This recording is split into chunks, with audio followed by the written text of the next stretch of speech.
Nandito tayo ngayon sa may simbahan. Magnininong pala tayo. Magnininong ang Katolik ninyo.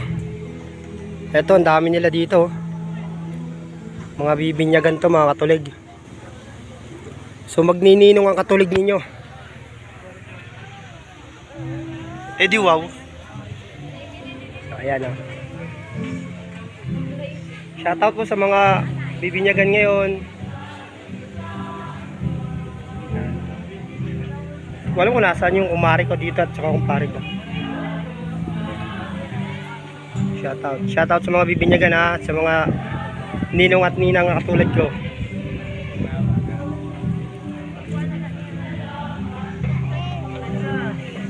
Punta tayo dito. Ito yung mga mabibinyagan dito ngayon.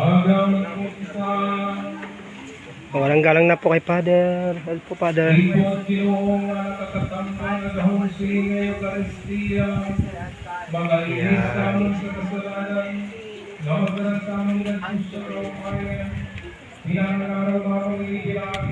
So ayun yung magiging kumpare ko pala. Ayun yung magiging kumpare ko.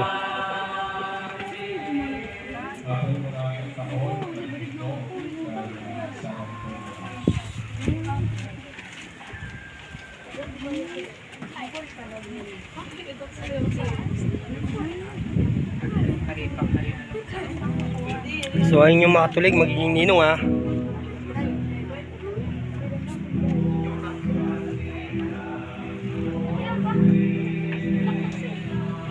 Ikot lang po tayo rito ha, para makita natin kung ang ginagawa nila.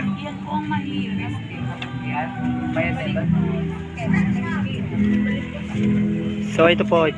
Ano pong meron dyan? Ay, joke lang po ha. Sige lang po, tuloy nyo lang po.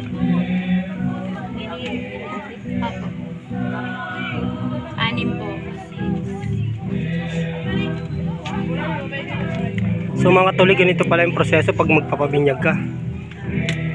Hindi ko alam kung ganito sa Maynila, pero dito sa probinsya namin ganito. Walang barangay sa Maynila. Ay, ganun po.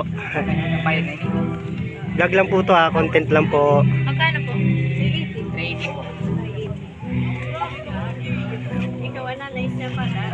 Ang level po na yung bayan sila po. Lalagyan sa bata. Kaya na sa IDB. Pero ang birthday sa Monday 6.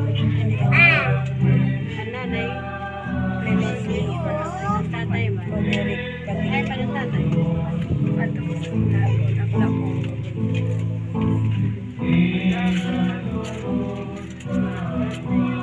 Kaya pangtan ang sito nyo na. Ikirig lang pa noon, ay ginamang tama. Sabay ganun po eh, no? Kailangan ang tatay. Ayun po. Ang tatay kasama sa pagbibinyag. Tama. Hindi naman mabubuyan kung isa lang, di ba? Mag-isa lang. 2, 4, 6. 380 po? Apo. 380 lang po. 380. Hindi nang bayad siya. 1, 2, 3, 8. Thank you po.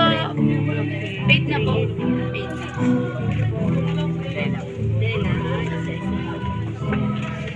Puruwang ko rin ako na bayad. Huwag na pala lang.